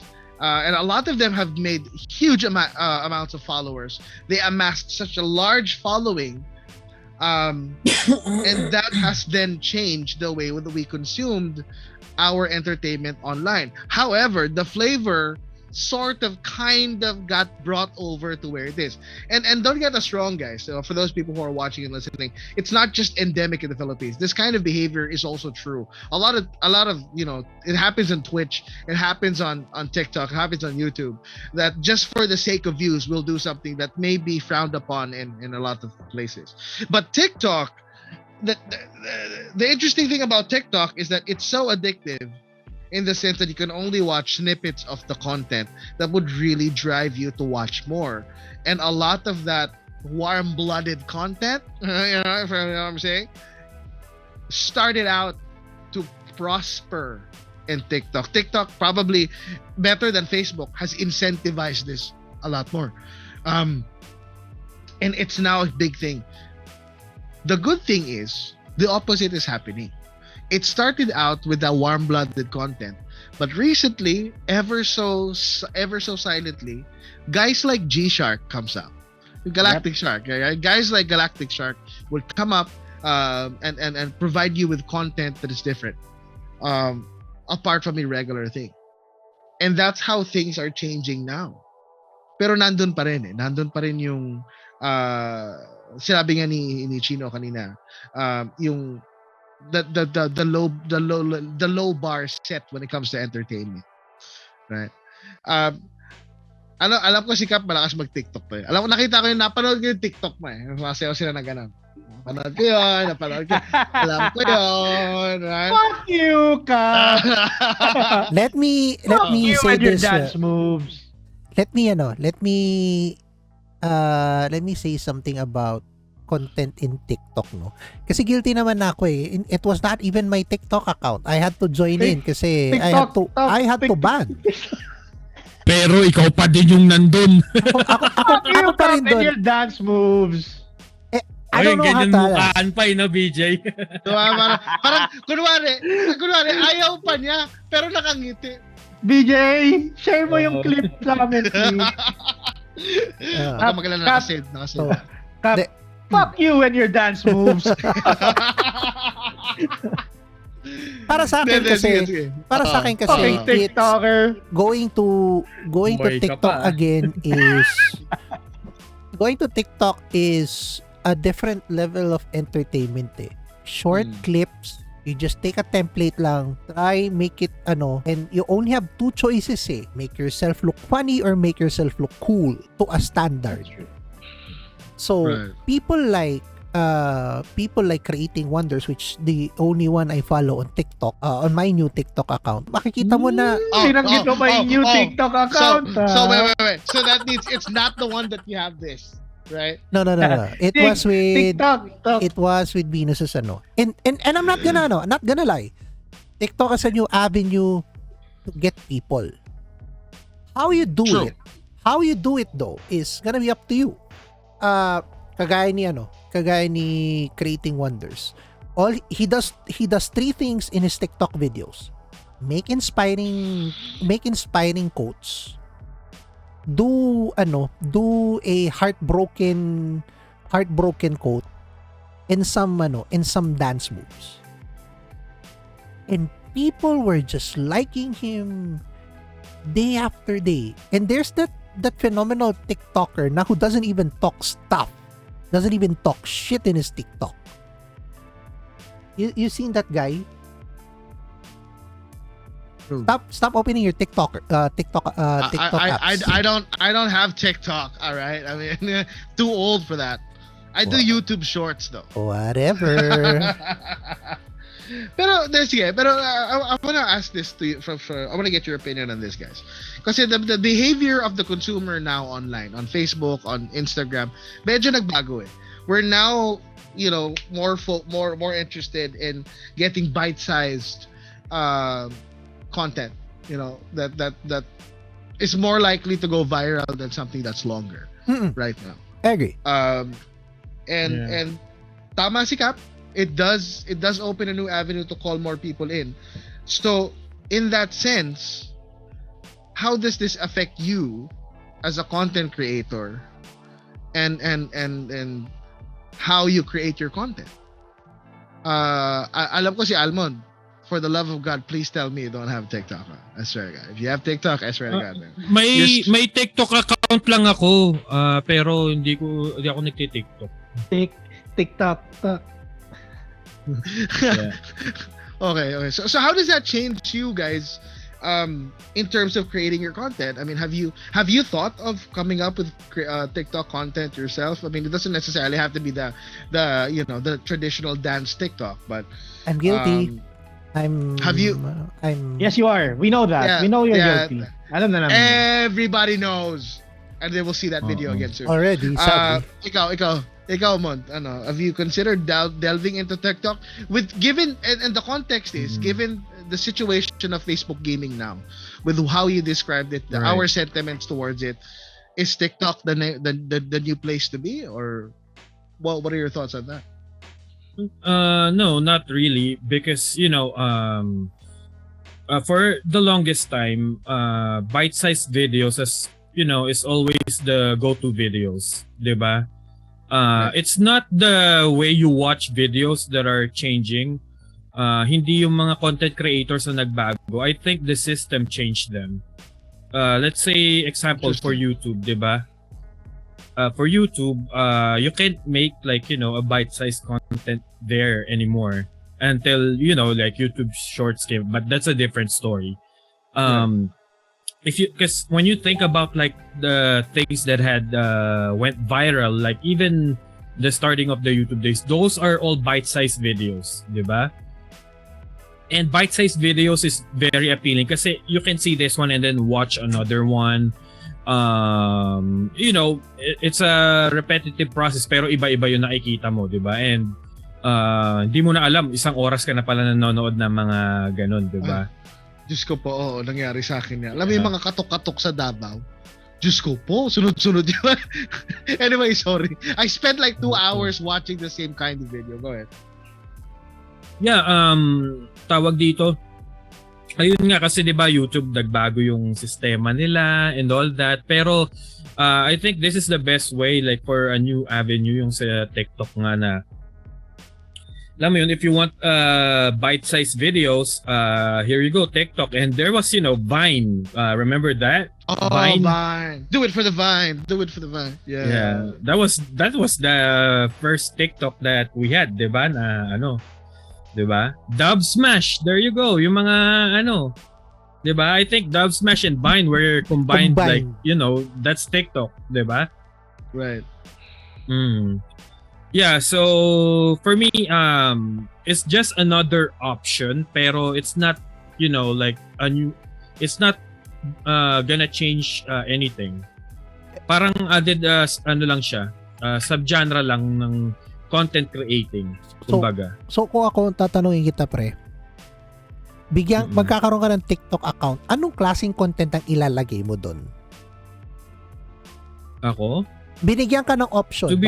They'll pay you to upload TikTok videos. Anong klaseng content ang ilalagay mo? What's ano ba yung limit ng ng TikTok ng minutes? Like a minute, like 1 full minute is that for premium, I think. I don't know, but ilang minutes? It's 1 minute, right? 1 minute is the longest TikTok. I think 1 minute is the longest, pero pag yung start mo kasi is 15 seconds, 30 seconds. Right. Yeah, for me, it's very hard to make a 1 minute video out of, like things that I love. Because, where would you start? Things that you love, Doon ka magsisimula. Pero, talking about things that you loved in 1 minute and, just finding the right words, the right sentence and all of that, it's very hard. So for me, hindi ako magti-TikTok. I mean, putting on my director hat, I would siguro na imagine ko kay Almon, he is going to say 5 ways to combat Rashid or what? He plays a really annoying Rashid. It's like he turns it to Marvel versus Capcom. So, actually, 5 things about Rashid. 5 ways to counter the Rashid EX2 V-Trigger 2. Like that sucks a lot. So, actually, by the way, guys, if you're interested, I'm available. Please tell me. We'll sign something. I'll be your content production director. Anyway, sorry. Go ahead, Kap. Hindi. Ang akin kasi is, kung ako ang magiging director for Almon's TikTok, yung cooking show niya. Yung hotdog. Don't even start. 1 minute I swear, God, show. I did that. He was doing a cooking show. And I got hungry and I did the cooking show and I followed. Nagko-comment ako noon. I was just a fanboy, Kagawad, I was just until now I am. Pero parang sinunod ko yung pagluto mo ng hotdog. Ang pangit, Brad. Hindi. Di masarap. Actually sa isip ko noon, hindi ko siya ginagawa as cooking show, 'di ba? Hindi ko siya pinopromote na magluluto lang ako ng hotdog, para may ma-video lang. Tapos ang dami nag-request na. So ayun, nagluto na ako ng munggo, nagluto na ako ng carbonara noon, ng kung ano-ano. Tapos nung nakita kong yun din ang na-turn off ako pag may nakita na akong gumagaya sa mga ginagawa. Wala na. Tangina nyo. Sa inyo na yan. You're welcome. Ito si Chino. Chino's worked with TikTok. Chino's worked on creating stuff for TikTok or at least reviewing. Not just watching. Ay, disclaimer lang saglit. Hindi yung cooking, kasi marami nagko-cooking show. The way I cook yun, yung ginaya disclaimer din po, yung luto ni Kagawad, yun po ang hindi masarap. Kasi sinundan ko eh. Ano ba ginawa mo nun? Nagluto ka lang ng hotdog o kung ano pa yung ginagawa mo kasi. Brad, ang tagal niya kasing maglagay ng hotdog sa mantika. Diyos mio, hindi ko naman malaman. Mas malakas pala yung kalan ko. Sunog. Pero anyway, going back, TikTok, Chino has experience working at least creating or devising content for TikTok. And believe it or not, itong mga to, Facebook Gaming, TikTok, that's even being used in a lot of marketing campaigns with a lot of companies that are backing it up. With what you've learned on how to use TikTok and the success of the people there, have you ever been encouraged to do something of your own for Chino TikTok? style. And if not, why not? Yung sarili mo. Oh yeah, definitely. Well, kasi sabi nga ni Alma, diba? It's hard to jam pack everything that you wanna share to people in span of 15, 30 seconds, even a minute, no? Mahirap talaga siya. Pero it is doable. Alam niyo, kita naman natin na doable siya, diba? With planning and, proper teaming. Kasi, if you notice, if you've gone through TikTok videos like I've had, I spend like, hours watching TikTok, looking for Captain Passion. Mike's Looking for passion. Captain Mike's dance. Hindi, actually, kung makikita mo lahat yung algorithm mo pumapasok sa akin, it's more so on cooking TikToks Pa-validate nga than yan. anything else. So, doon ako nakakuha ng recipes ko. I actually have a folder na sinasave ko yung videos. Gusto ko kasi i-recreate yung meals, no? Kasi dito sa G, I actually wanted us to have a TikTok of our own na basically kung ano gusto natin i-share in terms of what we share on our Facebook, diba? It's hard. Mahirap siya. You start off with the writing. You start off with the idea. Ano yung wala pa sa TikTok? Or let's say kung meron na sa TikTok, how can you make it unique? Diba? How can you do that? Second, ano yung gusto mo ipakita in terms of visuals? Kasi TikTok is highly visual. Next would be, ano yung mismong content mo? So, kasi you can't just show a video, tapos yun na yun. Tapos you're gonna show a different one, tapos a different video, diba? It has to have a theme. It has to follow a certain line. Especially if you're taking it seriously, yung TikTok, no? Right. Exactly. Especially if you're taking this as a serious thing. Kasi ako, I believe that TikTok is the newest kasi meron na tayong Vine, diba? May Vine tayo before. Pero nawala siya, diba? And now TikTok did what, kumbaga, TikTok expanded on the idea of Vine. Para siyang Twitch, pero shorts, diba? Para siyang Twitch, sobrang broad ng content creation doon. And there are so many opportunities there. And actually, ang ganda pa rin sa ngayon ang ganda pa rin ng algorithm niya. Kasi even though there's no one following you yet, most of the people who watch TikTok don't actually look for the videos or followers. Ang usual na pinapanood nila is yung FYP or yung For You page. Which means that kung ano yung pumapasok sa algorithm mo, the ones that you like, the people the content creators that you follow, yun yung content na ipapasok nila sa'yo. Right. And every time you do that, tataas at tataas yung algorithm mo. Now, if you take a chance on TikTok and let's say you put out a very interesting video, it's easy for you to reach the high hundreds for people who watch you. Kasi ako, I released a video, a funny video. Umabot siya ng mga 400 views. Ito pala nagtitiktok Ito pala Hindi naman ako sumasayaw. TikTokeries. Hindi ka ba TikTokers? Hindi also TikTokers. Pero ayun nga. So, umabot ako sa 400 views.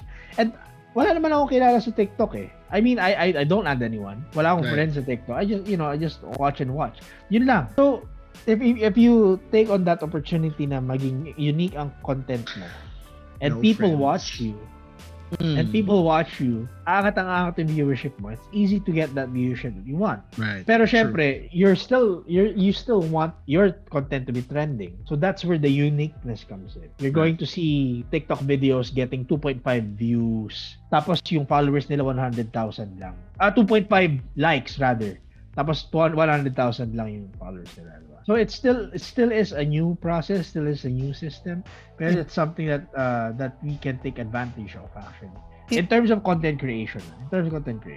So, ikaw ngayon ang tatanungin ko, Brad, if money is not an issue to you, you were given the entire creativity bucket to do TikTok videos, anong klaseng chino makikita namin sa TikTok? Well, definitely something that I love to do, like, kasi comics, marami nang gumagawa nun, 'di ba? Games, I only see a few TikTok content creators that do games, and hindi specific dun sa content that I'm thinking of. So probably that. Pero syempre with TikTok, as is with all these platforms, diba? You can't just stick with one. I agree. You start off with one, but you branch out with others, diba? I think that's how it is. Right. The entire prospect of TikTok changing, influencing a new wave of people who enjoy online entertainment, FB gaming changing in the last 2 years. There's so many things to talk about. There's so many things to say about it. But what's really for sure is that dito sa Pilipinas, tayo mga Pilipino, we would always evolve. And the way that we consume our entertainment will evolve also. Now, ang dasal ko lang is, and I really hope that everybody's listening right now, is I hope that we get to realize that not everything that's funny is fun. That's what I'm gonna say. And what's not good now will be good later.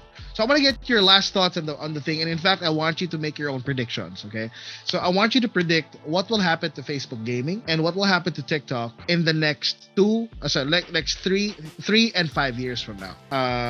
Kasi we're already September na lalabas si Jose Marichan. Pag lumabas si Jose Marichan, tapos na taon, tandaan nyo. Yan. So technically, we're looming into 20... Maglalabas ng TikTok si Jose Marichan. Lumalabas. Nasa bintana ko na isang araw. Nakakita ko na. Sumisilip eh. Pero magtatapos na ang taon, it's almost 2022, and we are expecting a lot of things to change now with the pandemic, either restarting or receding, depends on where you are. Anong expectation nyo? How do you predict Facebook gaming to change in the next year or two, as well as TikTok? Let's start off with Captain Mike. TikTok. Sige, start muna ako sa TikTok, no? In the next 2 to 3 years, they'll come up with a new feature that will encourage people to use TikTok as their platform. Magsaset na rin sila ng standards for putting that blue badge, yung blue check mark na yan. Pero at the same time, on the 3rd year, maghihigpit sila to some extent eh. Pipilter na nila yung mga kung ano yung makabubuti dun sa brand na TikTok itself. That's what I think is gonna happen. Meanwhile, Facebook gaming, if we're talking about dito sa Pinas, on the next 2 to 3 years, magte-trend ulit tayo with the games we play and the toxicity we produce. And it's a never-ending cycle, specifically in the Philippines, if the focus of the streamer is just for plain viewership. Sinisira natin ang mentalidad na dapat we are supposed to be the trending. Dapat tayo yung nagsiset ng standards eh. Papadictate kayo dun sa numbers. Susundin ninyo yung kung ano yung gusto na sinasabi ng iba. Bakit ka pa naging creator? Where is the creator in you? Kung sasabihin sa iyo, ito na lang laruin mo. Kasi yan yung trending eh. Wala na yung pagiging creativity mo. Why would you call yourself a creator in the first place? Right. Thank you. That's pretty interesting. Sige, ikaw Notch. Ako, for me, TikTok will still continue to be the next big thing. Pero syempre questionable when pandemic dies down. Kasi nga, TikTok, nag-boom talaga ang TikTok due to the pandemic, due to being stuck at home. You have nothing better to do. Why not just watch other people dance around? Tapos mamaya makikita mo ikaw na rin sumasayaw ka na TikTok. But yeah, TikTok I think will have a very bright future in terms of platforms, in terms of content creation. Only because span of time na kayang-kaya mag-focus ng tao, this is true, is medyo maliit na lang. And unfortunately, yeah. Diba? Unfortunately. And sometimes, hindi mo mapapansin, unconsciously, you tend to do away with long videos. Minsan nakakapagod. And pag gusto mo lang mag-relax and everything, dun papasok si TikTok. And, content creation will still continue there. I think we'll be seeing a lot more content coming out. More unique content at hindi lang yung mga sayawan. Pero I think sayawan will always be there, It will always be there. I'm excited for all the new things that TikTok could bring out sa content creation. Kasi kahit yung mga streamers, nakikita natin, marami nang TikTok eh. They're editing their streams, they're posting it on TikTok. I know some of these streamers na ginagawa to, and I've watched these videos, and sobrang entertaining ang videos nila. Even more so when they post it on YouTube for longer playtime, diba? So yeah, TikTok future is definitely bright. Well, in terms of Facebook streaming though, really hard to say. Kasi if we go back to the golden days of streaming, we won't be able to go back to the golden days of streaming. Hindi na natin makabalikan. So I think what should be done is kung magiging seryoso si Facebook gaming on this platform, it has to be clean. It has to be cleaned out. They have to give out certain rules and regulations, or at least give better opportunities for those who are serious about this. Kasi streaming, guys, hindi pa rin nawawala. Although sinasabi ko na streaming is dead on Facebook, hindi pa rin nawawala na streaming can also be a source of income. It can it may not totally change your day job, replace your day job rather, but it is also a source of income that can possibly be your only main source of income. No? So, kung siseryosohin ni Facebook gaming to, I think it's best talaga na ilinisin niya lahat. Right. And let's get down to the bare minimum. Right. Correct. Thank you. Kagawad, your thoughts on the predictions for these two platforms? Well, since nabanggit ni Chino yung cleaned out and the source of income, this will be the future of content creating. Yes, it will be cleaned out, but more on that on the next episode. Pero ito lang yung word na sasabihin ko, BIR. I was waiting for that to come up. Yes. So, tama yung sinabi ni Chino, source of income cleaned out, BIR. So, here's the, when it comes to TikTok, to be honest with you, I don't know like the whole system of TikTok, how that's working. Pero, I know most people will disagree with me on this. I think TikTok will be gone in the next 5 years. Why is that? Or 3 years. Yeah, I agree. Yes, there is a competition. YouTube Shorts, Facebook, di ba?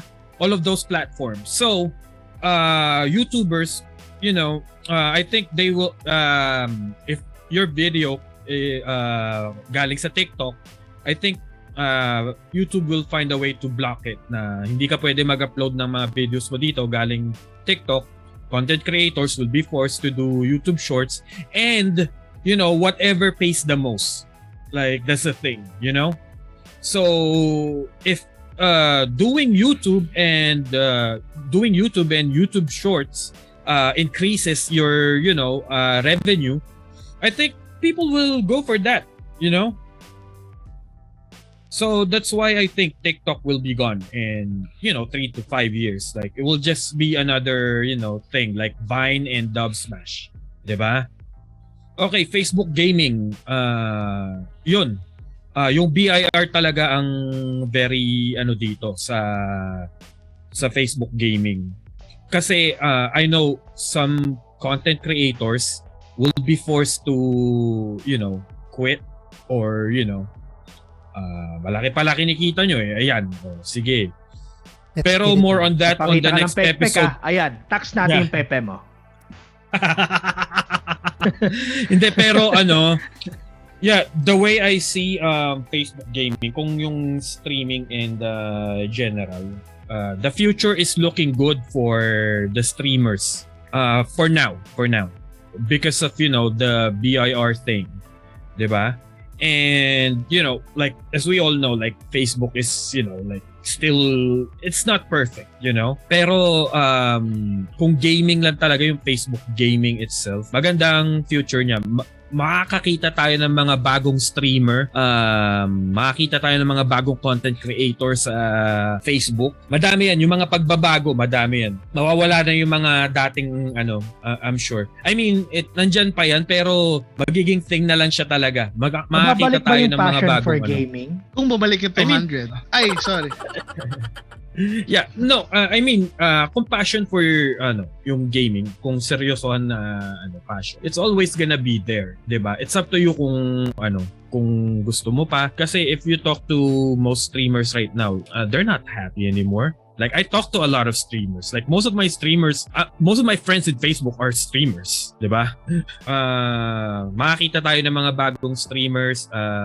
Mas magiging legit ang streaming, kumbaga. Because of the, next episode. I agree with most of what everybody says, but what I will say is that TikTok, for me, I would have to agree with Almon, but I'm saying TikTok is gonna die out because it's a fad more than anything else. Chino was right. TikTok rose to prominence because of the pandemic, because people had nothing better to do, and people just found a way that if they can do it this way, that way. Facebook gaming, yes, there will be more structure into it. There will be more quality into it, and at the cost. And by the way, there is actually a couple YouTuber that I will not mention that actually took down their channel on YouTube. Yes. Na YouTuber sila because they thought they could get away with the tax. Fuck No. you! Uy. Ay, tama ba? Hula ko lang. Papaliktarin ko ba to? Yan na lang. My game plan. So yeah, we really hope that in the future we remain and we are still going to be here for you guys. We all have our own thing when it comes to content creation, but what we promise you is that the love for what we do, the love for creating the content that we have is always going to be there. Whether it's competitive gaming, whether it's a dive into nostalgia, whether it's online community, and of course, promoting and championing native local content. That's where we all are. That's where G3 is going to be it.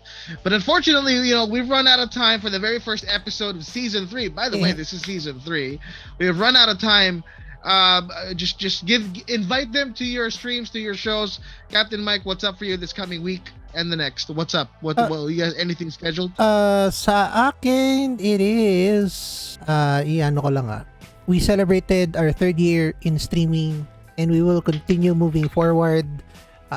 So more streams gonna happen in September. More items will be it's on my page. Go check it out. fb.gg/CaptainMikePH. Sa lahat ng sumunod, nag-follow, nag-like, nag-share at sumuporta sa atin up to this very damn day. Especially with my G3 family. Maraming salamat sa inyo. Awesome. Kagawad, ikaw, ano bang lalaruin natin next? Red Dead Redemption. Nahanap mo na ba? Yung moose? Hindi pa din, may nakakatatlong stream na ako, di ko pa rin nahanap.